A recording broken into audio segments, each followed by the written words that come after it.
Hi, I'm Paris. Welcome back to my channel. If you're new here, welcome. I'm so glad you're here.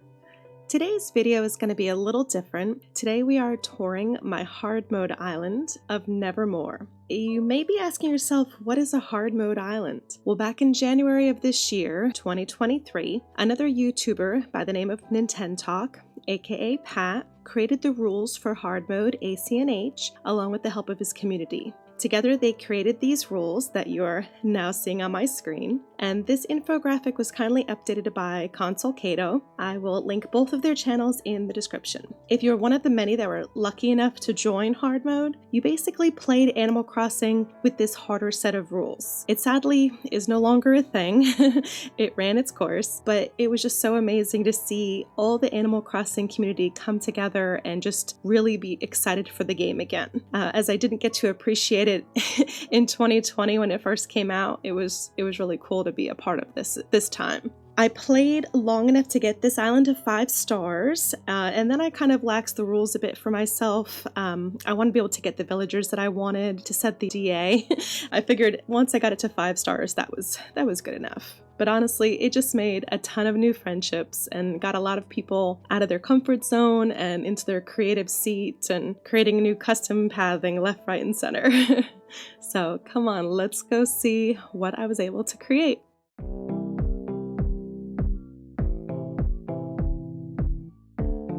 Okay, so we are going to go visit my dream address for Nevermore, which is my Hardmode Island. Whenever you want to dream, you just lay down on a bed. This is my other character, Paris, on my first ever island, Belle Isle. So we just lay down on our bed and then you meet Luna. And Luna asks you if you would like to dream. And then you can either search, you can look for a surprise island, or if you have the DA, which is the dream address, you can just type it in. It's very convenient. And I will make sure to have the dream address in the description below. And basically, for those of you who do not know, a dream address is just a snapshot in time of what your island looked like when you uploaded the dream. So whenever you want to upload a dream of your island, you make it exactly how you would like it to be. You sleep, you say upload dream. If you watched my very first episode when we toured my other island, the one that we reset, I'll do you. We got in my bed and we uploaded the dream address. So it basically took a snapshot in time of exactly what that island looked like at that moment. So no matter how much time has passed, that island will never change. It will always look exactly how it was in that moment. So other people can visit it at any time. You'll never have to worry about them messing it up. Nothing saves in a dream address. If someone visits it and knocks in all your flowers, nothing saves. They can't take anything with them. They can't take anything from it. So it is just a dream. This is my map here. One of the biggest challenges here was we had to create all of our own custom codes and all of our own clothing, which is also a custom code pattern. Let me just go through my villagers here. Renee was my starter. I kept her. I knew that she had to stay. I got Kiki, Wolfgang, Tasha, Cherry.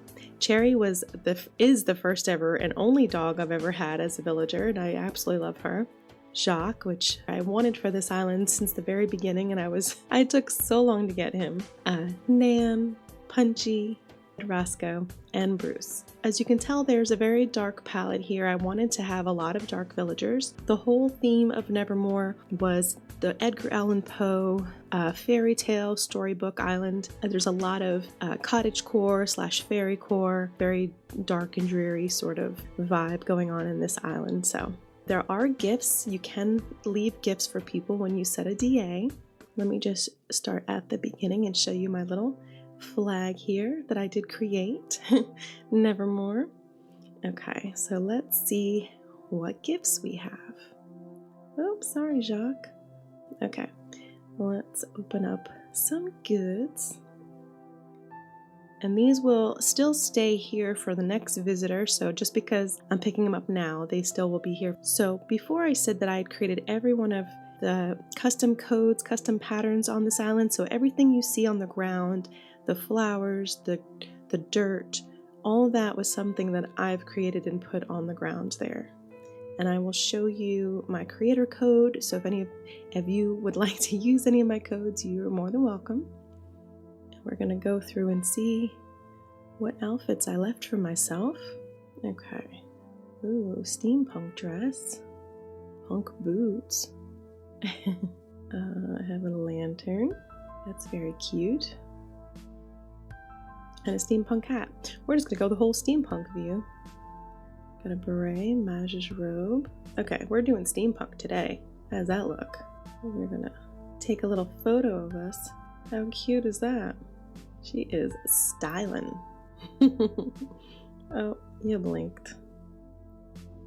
Okay, so let's start at this path. You come off the airport and you go down here, and like I had mentioned before, all of my islands usually have more than one way to get to each area. This over here is Renee's house, and I will show you the beach really quick. Just a little tropical getaway feel, and our campsite is right here. Now if you come back around, I do have a lot of Fairycore mixed in here. I created another one of my little sunken pathways. These are probably one of my favorite things to make, and I made it a little interesting with a lot of waterways. I believe that's Punchy's house on the left there. I did play a lot of HHP or Happy Home Paradise during the making of this, so I have redone almost all the interiors and exteriors of the villagers. So if any of them are home, I can show those to you. I didn't do every single one, but I did a lot. I absolutely love jumping paths, anything that makes you jump. So there is quite a lot of that here. If you come over, this is Nook's Cranny, which we have yet to set up the full Nook's Cranny on Rottingham. So this is what the final product will look like when it's finished. And I just liked a little setup of the shipping, like things have come in, they haven't collected it yet. If you come up here, oh good, Kiki is home. This is one of the first houses that we will go in and see. I love the interior of her home. I think it's one of the cutest. Okay, so a lot of these houses I decorated to make it feel like they're all authors writing their next novel. So I wanted to make sure it looked like she had been researching a lot of books and writing a lot. And it's sort of a little messy, so she's got the sloppy bed here and her little kitchen area.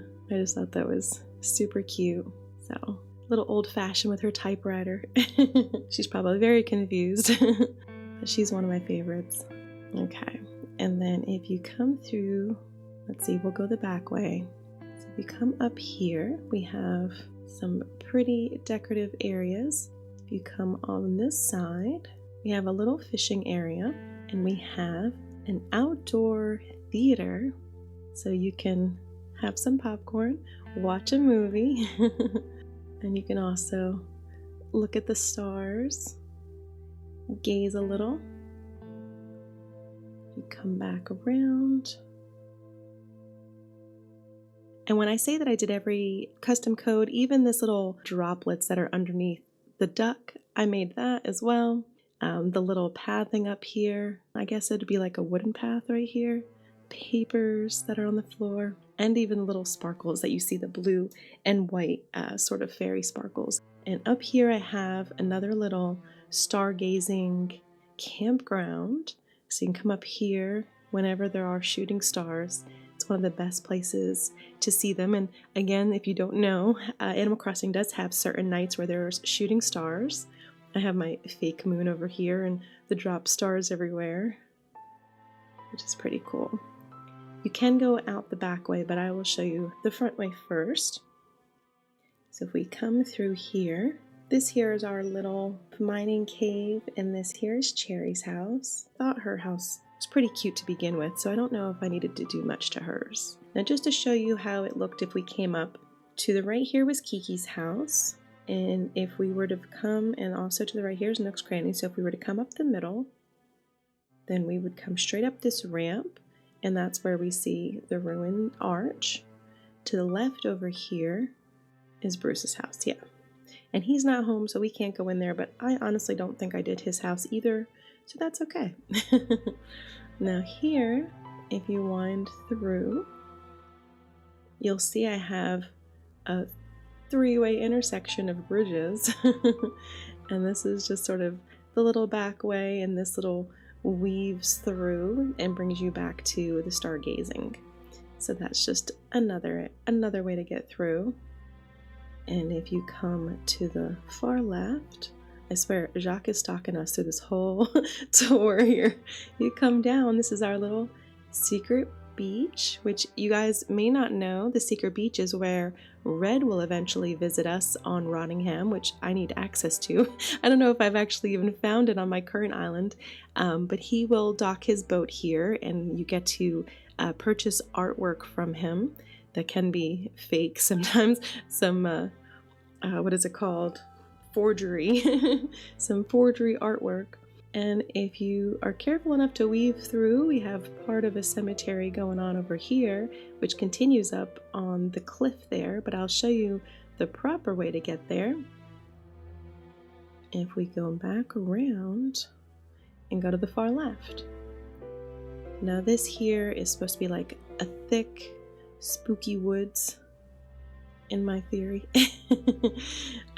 Again, I have another little cave with the mining back there, and if you come through up here, this brings you to Roscoe's house. And again, I definitely did his house, but this is our little cemetery, little spooky cemetery through here. And he is home, and I did do the interior of his house. I'm so glad the ones that I wanted to show you were home. Yeah, Roscoe. I didn't exactly do what I wanted to do. I kind of wanted him to be sort of the cemetery keeper in a sense, but I figured I would continue on with, he's a writer, he's sort of old and set in his ways. That's why he doesn't even have like a proper kitchen set up. His old antique radio. He does have a nice flat screen TV on the wall over there. He doesn't need a lot, you know. They unfortunately don't let us expand their house too much, so you have limited options, but maybe one day I'll change it to look more like a storefront. Okay, now if we come down here,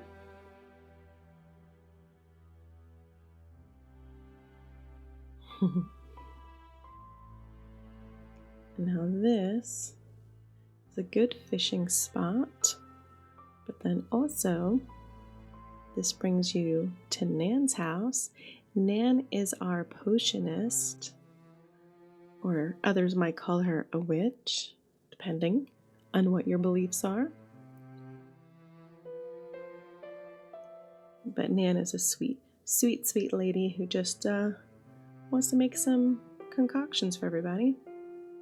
So this is her little area and her little cauldron. She might tell your, read your tarot cards or tell your fortune there. Yeah, I thought it was cute. And this just sort of continues over here, just more of her area. Now if you come down here, there's a couple different ways you can go, but we'll come down this side first. And this is Tasha's house. I don't believe I did anything with Tasha's house. If we come down this way, this is my little butterfly pond, if you can tell there, that I created. And I will show you up there in a moment. This is Jacques' house. And he is the keeper of the farm.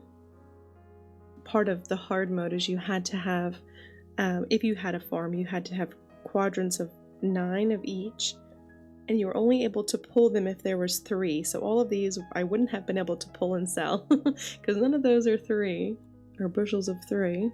Down over here, I have my little flower shop that I created. Cute little botanist area with a convenient ATM in case you don't have any cash on you. And I have a little picnic / camping area. Didn't do anything with my dock, but this was a very nice long dock here. Okay, And then up here I do have slightly decorated the little fisherman's. Oh, Renee's outside. And I do have some waterfalls on the side, which I will show you from the top in a moment. Jacques is everywhere. So it's just a cute little area. We will come back down. You can tell I like the glowy items.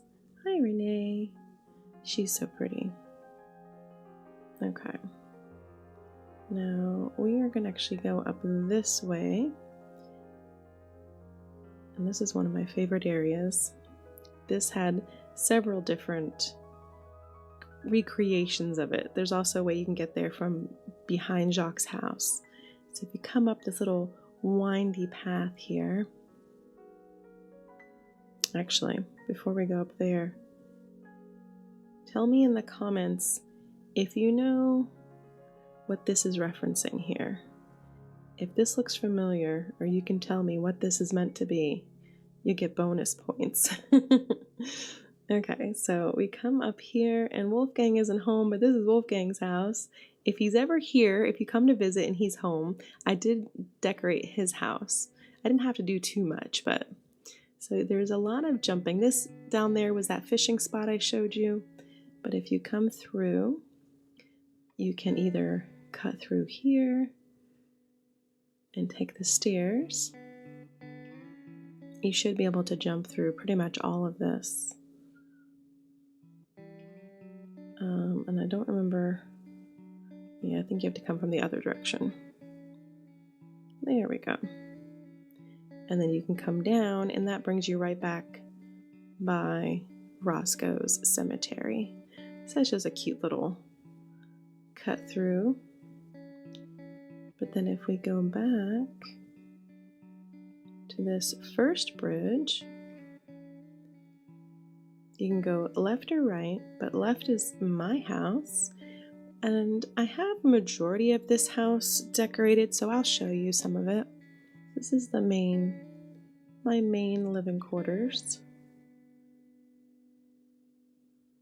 And to the right here, this is sort of like the workspace, desk, sort of living area. You can tell I get a lot done, so I have a lot of my clothes down here, sort of temporary in case I don't get back to my room upstairs. It's just sort of like an extra add-on.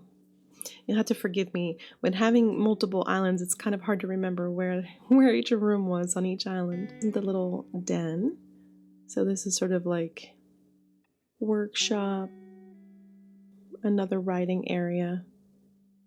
All my little gyroids on the wall there. So that means the kitchen has to be down here to the left, unless I'm a dirty liar. Yeah, I got my little kitchen. It's a modest kitchen, but it's cute. It serves its purpose. We got their windows and a little pantry. And then there is an upstairs and a downstairs. I think the upstairs is sort of like the master bedroom, and downstairs is just a regular basement. Yeah. So this is just sort of my private master suite. I didn't give myself a very big bed, but I do have a little bar in my suite, which is pretty nice setup there. And we'll just check the basement real fast. I don't think there's anything crazy down there, but just in case. I'm definitely missing a bathroom. Yeah, just traditional sort of, what you would expect to see in a basement setup. Okay, now let's make sure we didn't miss anything. Now, if you come down, so from the bridge, if you were to make a right, there's a little reading nook over there. This brings you up and back towards Nook's Cranny and Kiki's house. Also, this brings you sort of like the back side of Punchy's house. And if you cut through here, you can either go to the fishing spot, which is my heart pond, or you can come through. This is resident services. And if you cut through here, this is Punchy's house, which I did change what it normally looks like. And then on this side, because resident services was so close to the airport on this island, as you see, this is the airport, and it's like immediately there, I had to put this little hill here, mountain, whatever you want to call it, cliff area, because I wanted to just sort of keep it out of the way so you couldn't really tell. You kind of just like tuck through here and you're at resident services. So it's not just like immediately in your face. And if you come down on the beach, this is where Able Sisters is, the clothing store, which we again have yet to get on Rottingham yet.